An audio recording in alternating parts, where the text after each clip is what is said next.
बड़े लीडर को घर के अंदर से पैदा हुई बगावत को देखते हुए इमोशनल कार्ड खेलना पड़ा, क्योंकि अजीत दादा पवार का कहना है कि मैं जो है तो कुछ एमएलए को लेके बीजेपी के अंदर चल जाता और बीजेपी के साथ सत्ता बना लेता, ये कहना था। घर टूटता हुआ देख रहे थे शरद पवार, उन्होंने जो है तो इमोशनल कार्ड खेला कि भाई मैं रिजाइन कर रहा हूं, लेकिन अभी भी एनसीपी स्टेबल नहीं हुई। नवाब मलिक अब भी जेल में, अनिल देशमुख जेल जाके आ चुके, हसन मुशर्रफ बहुत बड़ा नाम है एनसीपी का, बहुत बड़ा नाम, कोई छोटा नाम नहीं है, बहुत बड़ा नाम है। ऐसे परेशान हो गए ईडी के नोटिस से, ईडी के रेड से, कि वो भी परेशान, उनका पूरा घर भी परेशान। शरद पवार साहब जो है तो बैठ के भी अपना मुंह बना बेटा हसन मुशर्रफ को जो है तो बचा नहीं पाए।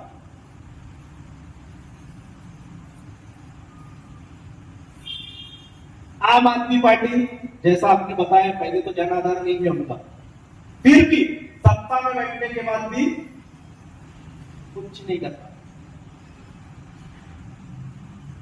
हम देश की सबसे छोटी पॉलिटिकल पार्टी, चंद दिन पहले हमारे साथ जो हुआ, एनआईए के रेड हुए, ईडी वाले आके तंग करे, हर एक उम्र को जो है तो एसडीपीआई के लोगों को परेशान किया गया, उसके बाद भी डंके की चोट पे आज पूरे देश के अंदर एसडीपीआई उभर रही है और दावा कर रहे हैं हम कि आने वाले लोकसभा इलेक्शन के अंदर पूरे देश में 100 से ज्यादा सीट जो है तो एसडीपीआई लड़ाने वाली है। इतनी बड़ी बात करने की आज किसी में हिम्मत है कि बता, शरद पवार में हिम्मत है, शरद पवार में हिम्मत पूरे देश में जो है तो लोकसभा इलेक्शन लड़ाने की। शिवसेना में हिम्मत है, किससे हिम्मत है? कोई नहीं बचा। कांग्रेस बची है, लेकिन कांग्रेस के अंदर डर, अभी बीजेपी जो है तो हार भी हम सोच रहे कर्नाटक में, तब खोके जो है तो घूमना शुरू हो जाएंगे, तब जो है तो वो चुन के आए हुए कांग्रेस के तब वापस उछल के बीजेपी में बैठेंगे। इसकी कोई गारंटी है क्या? कोई गारंटी नहीं। ये भी इसमें हम कहते हैं कि एसडीपीआई का एक ब्राइट फ्यूचर है और वाहिद एसडीपीआई इस मुल्क के अंदर बचने वाली है अगेंस्ट बीजेपी के। बाकी सब जो है तो सरेंडर हो चुके, सब सरेंडर हो चुके। कई मिसालें हमारे सामने, लोकल चीज देखिए आप, नेशनल तक, लोकल में औरंगाबाद हमारा, मैं कहता हूं आप लोग बोलेंगे एनवाईएम हमारे वहां पे बहुत बड़ी है और वहां पे एमपी साहब है। एक शख्स को हमने हमारी आंखों के सामने देखा, गोली पुलिस की गैर कानूनी फायरिंग के अंदर एक शख्स जो है तो मारा गया, एक शख्स मारा गया, उनके साथ एक बच्चा 17 साल का, वो भी जो है तो पुलिस की गैर कानूनी फायरिंग के अंदर मारे गए। 2 लोगों की जो तो मृत्यु हुई, उनका इंतकाल हो गया। रमजान के महीने में इतने बड़े एमपी साहब है, उनकी हिम्मत नहीं है वो बच्चे के वास्ते, इंसाफ के वास्ते आवाज उठाने के लिए, वो मुनीर साहब की जो है तो आवाज उठाने के लिए एक लफ्ज भी बोले कि एमपी होकर भी उन्होंने जो है तो बोलने के वास्ते। देखो, क्योंकि आपके ऊपर हो रहा अन्याय जाति के आधार पर, धर्म के आधार पर, संस्कृति के आधार पर, अर्थ के आधार पर, एजुकेशन के आधार पर होता है, तो इसकी जिम्मेवारी सरकार की होती है। तो अलबत्ता आप सरकार के विरोध में, अपने ऊपर हो रहे अन्याय के विरोध में न्याय मांगते हो। देश का संविधान ये कहता है कि आपको बोलने की आजादी है, मगर ये डिसाइड करने का अधिकार सरकार के पास में है कि आप संविधान को बचाने के लिए भी बोल रहे हैं।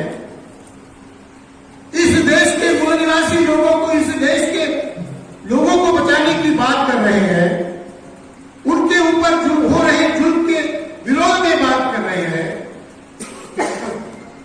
तो इसका मतलब आप सरकार को सवाल पूछिए। वर्तमान में सरकार को सवाल पूछने के लिए यदि आप खड़े हो जाओ तो सरकार की मशीनरी आपको कागज थमा देती है कि आप जो भी बोलोगे उससे फसाद होगा, दो लोगों के बीच टकराव पैदा होगा। जो लोग भाईचारा पैदा करना चाहते हैं, जो लोग भाईचारा के लिए अपनी जवानी जिंदगी जलाकर इस कौम को, इस देश को, इस संविधान को बचाने के लिए काम कर रहे हैं, उनको कहते हैं कि आपके भाषण से खतरा होगा समाज को। समाज को खतरा नहीं है,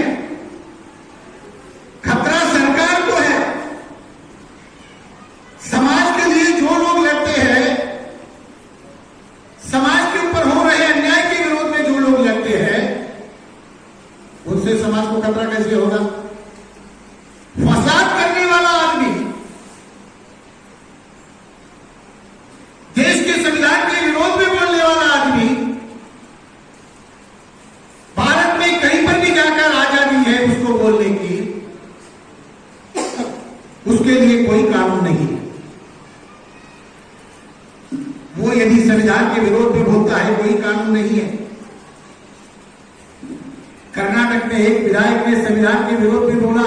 विधायक ने संविधान के विरोध में बोलना गलत बात है, क्योंकि संविधान की शपथ लेकर ही बाद में वो विधायक अपना काम शुरू कर सकता है। बोला, वो जायज है। क्यों? क्योंकि वो भारतीय जनता पार्टी का। आप भ्रष्टाचार करो, रेप करो, मर्डर करो, कुछ भी करो, फसाद करो, मॉब लिंचिंग करो, बलात्कार करो आदिवासियों के ऊपर, अछूतों के ऊपर, आप सांसद बन सकते हो, विधायक बन सकते हो। और इसके लिए भारतीय जनता पार्टी और अन्य पार्टियां ऐसे लोगों को वेलकम करती है, उनका सत्कार करती है, बुलाती है। इस देश में अपने कोख से जन्मे हुए बच्चों को अपने सामने मारते हुए देखती है एक महिला, उसके ऊपर रेप करते हैं लोग। रेप करने के बाद में वो आरोपी बनते हैं, जेल में जाते हैं। 15 अगस्त को उनको छोड़ा जाता है और छोड़ने के बाद में भारतीय जनता पार्टी के लोग उसका सत्कार करते हैं। इसी देश में, इसी गुजरात में ये सारा चल रहा है। इसके विरोध में यदि आप बोलेंगे, अन्याय के विरोध में यदि आप बोलेंगे, तो सरकार की मशीनरी कहेगी नहीं, ये नहीं बोलना है आपको। फिर क्या बोलना है?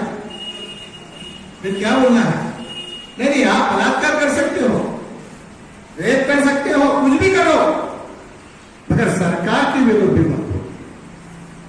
ऑर्गेनाइजेशन को, देश को बचाने के लिए चाहे कुछ भी हो जाए, हमारे शरीर में जितना खून है उतना बहे, जब तक जिंदा है हम लोग इस देश को, राष्ट्र को, संविधान को, समस्त भारतीयों को बचाने का काम करेंगे, चाहे आप कुछ भी करो। डराने से हम डरने वाले नहीं हैं।